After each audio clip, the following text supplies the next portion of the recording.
In the wet spring of 1982, Nora Kell, 33 and a year a widow on the washed, thin river terrace ground the bank had let her keep, backed her truck up to a co-op meeting in the feed store, sat in a folding chair while three men priced her a whole season of hybrid seed and anhydrous ammonia on credit, and then drove home and sold all 90 of her worn-out acres to Clover. Vetch and buckwheat instead. They laughed at the fool woman planting weeds on cropland, laughed the whole length of the gravel road, right up until the harvest her dead ground out yielded every chemical acre on the road. The co-op meeting had run near an hour before they got to her. She had sat in the back on a folding chair while the supplier man walked the room through the program. So much hybrid seed to the acre, so much anhydrous, all of it charged against the fall, and when he got to her name, he did the sum out loud for the whole room to hear.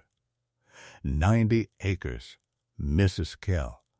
Call it a little over $4,000 in seed and chemical, financed at the fall price. That gets your terrace back in production. You can't afford another idle year out there, and honestly, ma'am, you can't afford to say no. I can't afford to say yes, Nora said, and stood up and put on her coat and walked out to the truck while the room went quiet behind her. She did it the next morning in the gray light while the dew was still down. She had borrowed a grain drill from a man 2 farms over who thought she meant to plant it proper, and she walked that drill down the pale, crusted rows behind an old green tractor that smoked at the manifold, and the ground was so tired and so beaten, it came up in a fine dust behind the coulters and hung there in the wet air like smoke off a slow fire. A co-op man had parked at the fence line to watch. He rolled his window down and hollered across the ditch. "That's corn ground, Nora. You know that's corn ground." She did not look up. She kept the drill straight, and the little seeds fell, crimson clover and hairy vetch and buckwheat, into dirt that had grown nothing but debt for 6 straight years. After a while, the man rolled his window back up and shook his head and drove off, because there was nothing more a man needed to say about a widow drilling weed seed into good corn dirt. Here is what the men at the fence did not know she carried on the seat of the truck beside her. Her husband, Dell, dead a year that April of a thing in his chest the doctors named too late, had kept notebooks. Not diaries, soil notebooks, in a hand that pressed so hard it dented the page, and in the back of the last one he had copied out something his own grandfather used to say. An old man who had walked out of the dust of 1934 with nothing but a mule and a rule. Nora knew the rule by heart because Dell had read it to her the winter he got sick. You cannot buy back a soil you have spent. You feed it or you bury it. A green crop turned under is the only bank that pays a poor woman interest. She had sat at the kitchen table with those notebooks open all through the cold months, tracing Dell's diagrams with one finger. He had drawn the roots of a clover plant once, the whole hidden half of it, the nodules on the fine roots where the nitrogen got fixed. And under the drawing he had written a single line she read 100 times that winter. The field you can see is only half the field. The logic was there, laid down plain in a dead man's careful print. The clover and the vetch were legumes, and legumes did a thing no bag of fertilizer could do for free. They pulled nitrogen out of the very air and fixed it down into the ground through their own roots, made their own fertility out of nothing but sun and rain. The buckwheat came fast and thick and smothered the weeds, and 3 seasons of roots dying back into the dirt and worms working down through the crust would loosen the hard plow pan the tractors had packed below. And when you mowed the whole green mass and turned it under, The worms and the roots and the rot rebuilt the crumb of the soil itself, gave it back the tilth it had lost, gave it back the sponge that held water in a dry August. The only price was time. 3 seasons of no cash crop. 3 years of feeding the ground and selling nothing off it. She remembered the last winter with Dell, him thin in the chair by the stove, reading the grandfather's rule out to her in a voice gone to gravel, because he wanted her to have it by heart. "Say it back to me," he had told her, and she had said it back. "You cannot buy back a soil you have spent, the rest of it," he said. And she gave him the rest. He had nodded and closed his eyes and said, "Then you'll be all right out there, whatever they tell you." She had not understood that winter that he was handing her a map for a fight he already knew was coming. She understood it now, at the kitchen table with the seed catalog open to the cover crops and the co-op's credit figure still ringing in her ears. 3 years is a long time to a bank. It is longer still to a township that has learned to measure a farmer by what he hauls to town in the fall. So the mockery started early, and it did not let up. The co-op men called it a shame, a good strip of terrace gone to weeds. The county extension agent, a young fellow named Ellis, with a clipboard and a bushel projection for every farm in the valley, came out the first summer and stood at her fence with his numbers. "I'll be straight with you, Mrs. Kell, because nobody else will," he said. "You've got maybe 130 bushels an acre of corn walking out of this field every year you leave it in flowers. 3 years, that's near your whole note. There's no getting those bushels back. They're just gone." "They were never in that ground to start with, Mr. Ellis," she said. "That's the part your projection can't see. You're counting a crop off dirt that quit growing corn 2 years before my husband died." Ellis wrote something on his clipboard and did not write down what she said, because it did not fit on the form. Her banker, a heavy, quiet man named Pruitt, who held the note on the terrace, drove past slow every few weeks and looked at the 90 acres of bloom the way a man looks at a bill he has not opened.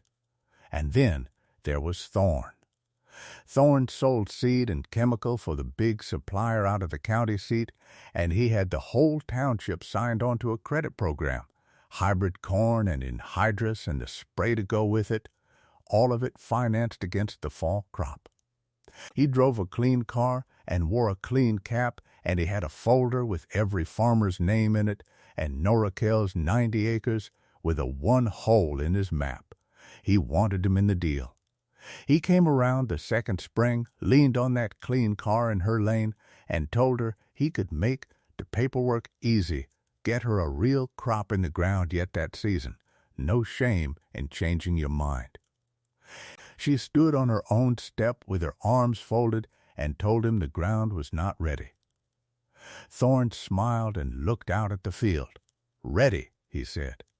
"Nora, that ground's not resting. That ground's quitting. There's a difference, and the difference is you'll be quitting right behind it." She did not answer him. He climbed back in the clean car.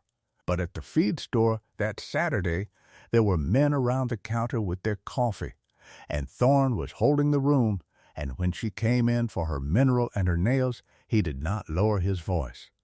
He raised it. "Here she is," Thorne said, easy and smiling, playing to the men. "Fellas, you want to see the future of farming? Don't look at me. Look here. This is the lady growing thistles where her husband grew corn." He turned the smile on her. "How's the weed crop, Nora? Bumper year for it, I bet." The men laughed into their coffee.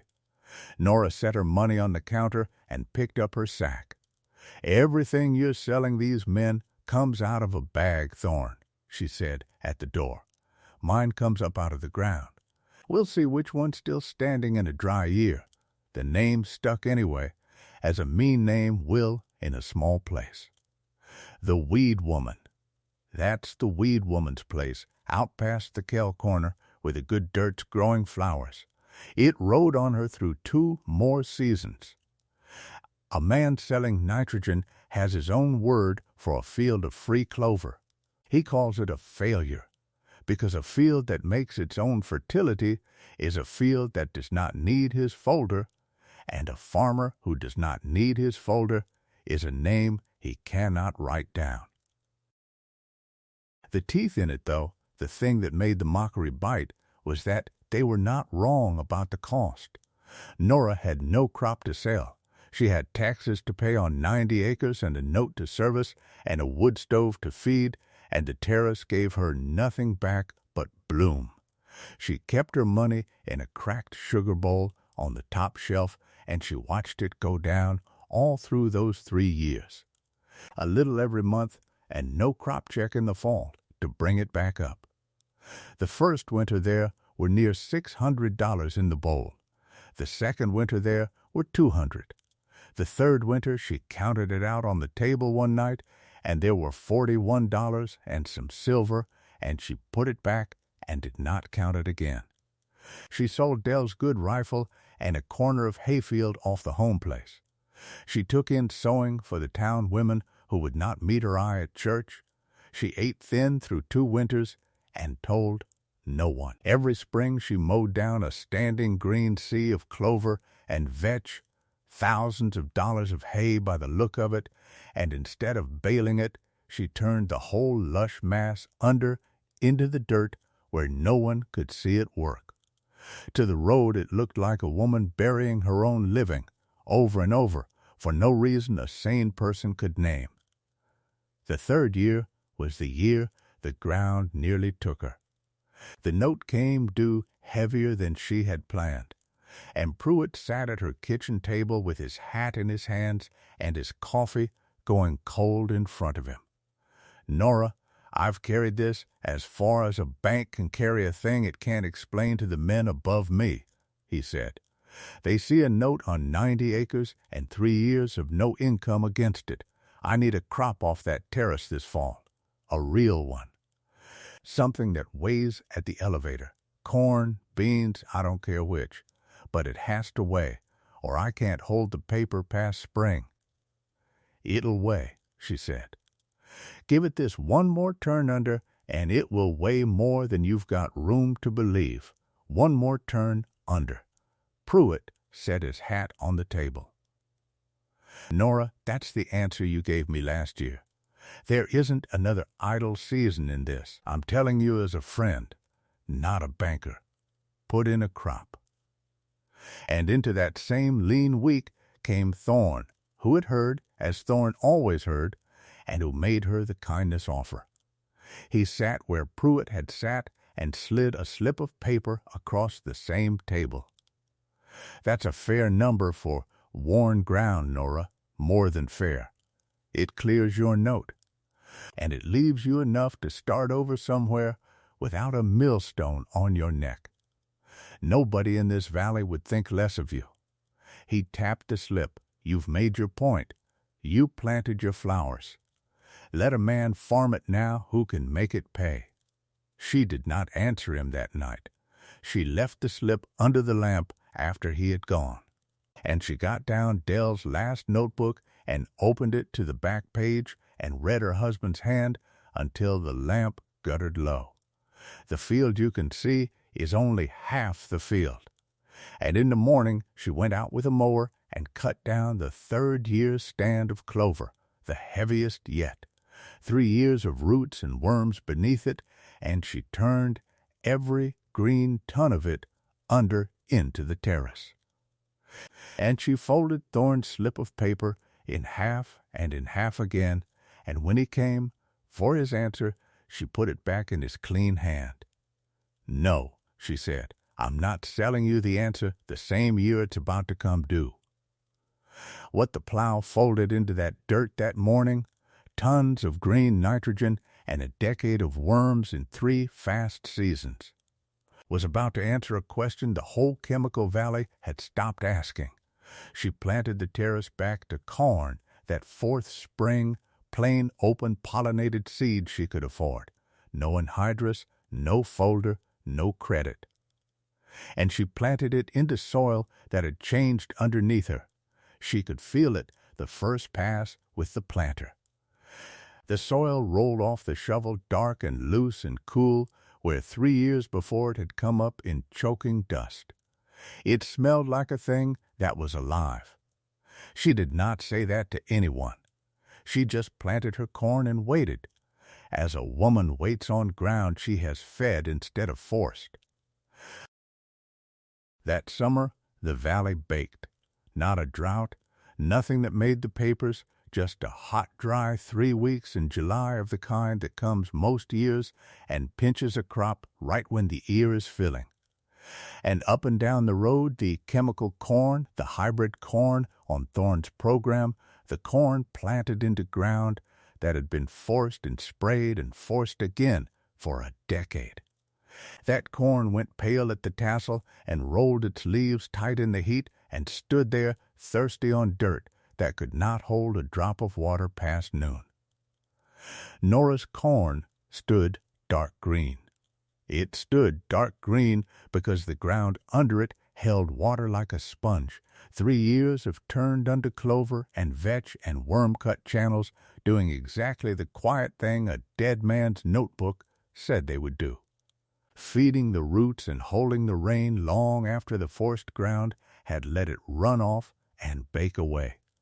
The same lazy fallow the men had laughed at was the very reason her corn drank in a dry July while theirs went thirsty. The co-op man who had hollered across the ditch that first morning farmed the quarter that bordered her on the west. His corn was on Thorne's program, and that hot, dry stretch it curled up tight and gray-green and rattled in the wind like paper. There was a fence between his crop and hers, one wire fence, and the corn changed at that fence the way a thing changes at a shoreline, pale and rolled and stunted on his side, dark and broad-leafed and standing tall on hers. And every man who drove that road slowed down to look at the line where the two fields met, because you could not tell yourself a story about luck standing at that fence. The weather had been the same weather on both sides of one wire, only the ground was different. She walked her rows in the evening when the heat let off. She pulled an ear down where the field ran up against his and peeled the husk back with her thumb, and the kernels were set full and deep to the tip, dented and heavy, milk gone to dough right on schedule. Across the wire an ear on his side hung half-filled, the tip kernels blank and shriveled where the plant had run out of water and quit on them. She stood between the two ears a long while in the last of the light, and she did not make a sound, because there was nothing to say to a fence that was saying it all for her. The valley found out at the elevator. It always comes out at the elevator, because the scale does not lie and the numbers get chalked up on the board where every man hauling in can read them. Nora brought her first loads in behind the old green tractor, and the man on the scale ran the ticket and looked at it and ran it again. "Run that again," he said to himself, and he did, and then he called the manager out of the office. "Carl, come look at this." The manager came out wiping his hands. He looked at the ticket and then at the moisture reading, and then at the little woman in the faded plaid shirt sitting up on the old green tractor. "Whose ground is this off of?" he asked. "The Kell Terrace," the scale man said, "past the corner, the one everybody's been laughing at." The manager did not say anything for a moment.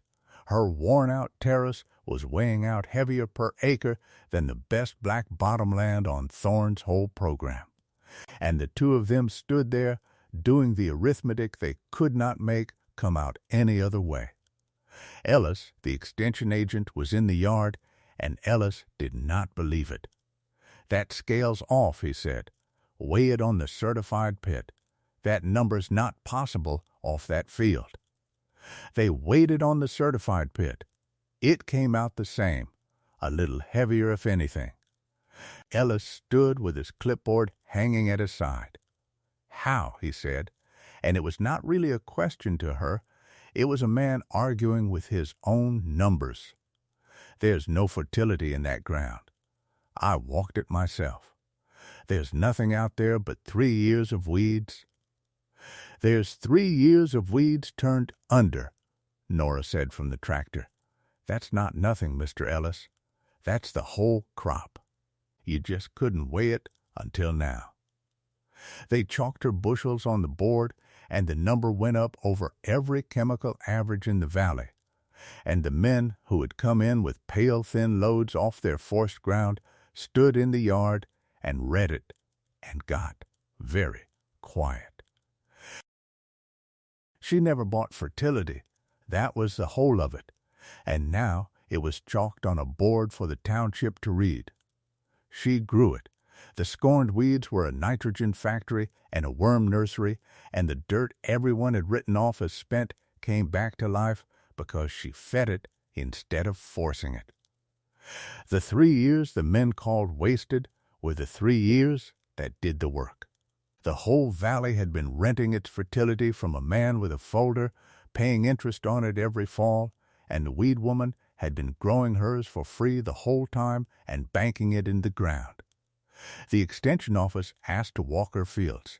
Ellis himself came out with 2 men from the district and a camera, and he walked her 90 acres of heavy corn and dug down with a spade into soil that had come back dark and crumbling and full of worms, and they wrote it all in their books. Ellis knelt at the spade hole a long time, crumbling the dark dirt between his fingers, the same dirt he had called nothing at the elevator. I put your terrace down as a loss 3 years running, he said, not looking up. On my own form, in my own hand. I know you did, Nora said. I'd like to write it up right this time, if you'll let me. He stood and knocked the dirt off his knees. The whole county ought to see what this ground did, and how. Word went up and down the road. The whole valley on Thorne's nitrogen, they said in the feed store, and the weed woman's dead ground topped the scale. Thorne came to her gate himself one evening in the fall, and for once he was not leaning easy on the clean car. He stood at the fence and looked out at the corn, and he asked her straight what she had put on it. What was the program? He had a real need to know, because half his folder had walked her rows by then and started asking him hard questions. Nothing, Nora said. I didn't put anything on it. Thorne shook his head like he had misheard. I didn't put it on, she said again. I put it in. He stood at the fence a while longer, and then he got in the clean car and drove off down the road he had named her on. And he did not come back with a folder. The last one to come was the loudest of the co-op men, the one who had leaned on his door that first gray morning and shook his head at the dust behind her drill. He came up the lane, on foot, turning his cap in his hands, and he stood in her yard, and he could not quite get to it for a minute. Then he asked her, would she sell him a little of her clover seed?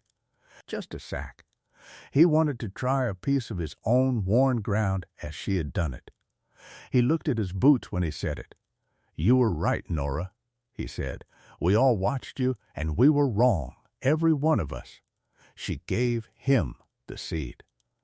She kept her best back, the fattest heads off the third-year stand, threshed and saved in a coffee can on the shelf where Dell's notebook stood.